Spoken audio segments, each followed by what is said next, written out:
નાનો બદલાવ મોટું પરિણામ. આ છે એટોમિક હેબિટ્સનો જાદુ. ચાલો આજે જીવન બદલવાની શરૂઆત કરીએ. શું તમે પણ ઘણી વખત નક્કી કરો છો કે હવે જીવન બદલવું છે? રોજ વહેલા ઉઠવું છે, મોબાઈલ ઓછો વાપરવો છે, અભ્યાસમાં ધ્યાન આપવું છે કે શરીર સ્વસ્થ બનાવવું છે, પણ થોડા દિવસ પછી ફરી બધું પહેલાં જેવું થઈ જાય છે. ઘણા લોકો માને છે કે તેમની પાસે મનોબળ ઓછું છે, પણ આ પુસ્તક કહે છે કે સમસ્યા મનોબળમાં નથી, સમસ્યા રોજની ટેવોમાં છે. આજે આપણે જાણીશું એટોમિક હેબિટ્સ પુસ્તકમાંથી એવી વાતો જે ધીમે ધીમે આખું જીવન બદલી શકે છે. આ પુસ્તકના લેખક છે જેમ્સ ક્લિયર. તેઓ કહે છે કે જીવનમાં મોટો બદલાવ એક જ દિવસે નથી આવતો. નાના નાના બદલાવ સમય સાથે મોટી અસર કરે છે.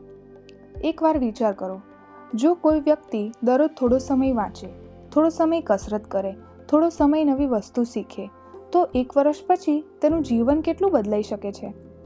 પણ લોકો અહીં મોટી ભૂલ કરે છે. લોકોને તરત પરિણામ જોઈએ છે.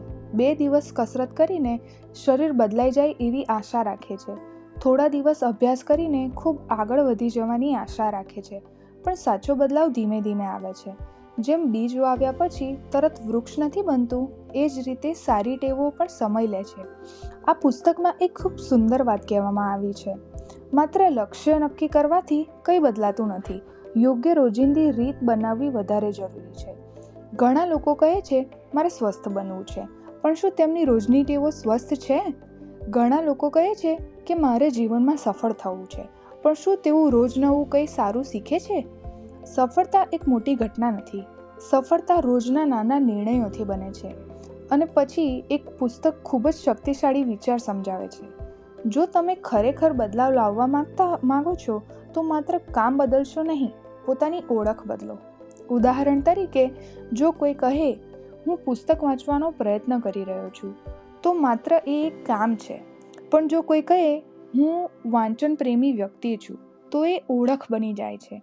જ્યારે ઓળખ બદલાય છે, ત્યારે તેઓ લાંબા સમય સુધી ટકી રહે છે. એ જ રીતે હું વહેલા ઉઠવાનો પ્રયત્ન કરું છું અને હું નિયમિત વ્યક્તિ છું. આ બે વાતોમાં ઘણો ફરક છે. પુસ્તક પછી સમજાવે છે કે ટેવો બને છે કેવી રીતે. દરેક ટેવ એક નાનકડા ચક્રથી બને છે. સૌથી પહેલાં કોઈ સંકેત મળે છે, જેમ મોબાઈલમાં સૂચના આવે છે. પછી મનમાં કંઈ ઈચ્છા થાય છે કે જોઈએ કે કોનો સંદેશો હશે.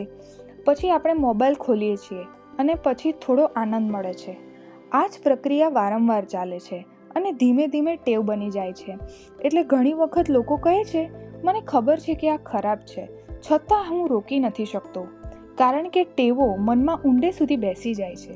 આ પુસ્તક એક બીજી ખૂબ સરસ ઉપયોગી વાત પણ શીખવે છે કે માત્ર મનોબળ પૂરતું નથી, આસપાસનું વાતાવરણ પણ જીવનને ઘણી અસર કરે છે.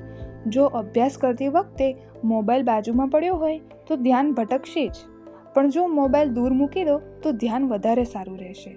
જો ઘરે બહારથી જમવાનું દેખાતું રહેશે તો ખાવાની ઈચ્છા વધુ થાય. એટલા માટે સારી ટેવો સરળ બનાવો અને ખરાબ ટેવો મુશ્કેલ બનાવો. નાનો બદલાવ પણ મોટી અસર કરી શકે છે. જો તમે રોજ માત્ર 10 મિનિટ વાંચવાનું શરૂ કરો, તો થોડા મહિનાઓ પછી વાંચન સહેલું લાગશે. જો તમે રોજ થોડું વહેલું સૂવાનું શરૂ કરો, તો વહેલા ઉઠવાનું સરળ બનશે.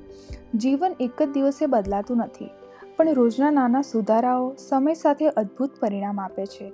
અને કદાચ આ જ પુસ્તકનો સૌથી મોટો સંદેશ છે. તમારે સંપૂર્ણ બનવાની જરૂર નથી, માત્ર ગઈકાલ કરતાં આજે થોડું સારું બનવાનું છે. જો તમને આ વિડીયો ગમ્યો હોય તો એને લાઈક કરજો, મિત્રો સાથે મોકલજો અને ચેનલને અનુસરો. ધન્યવાદ.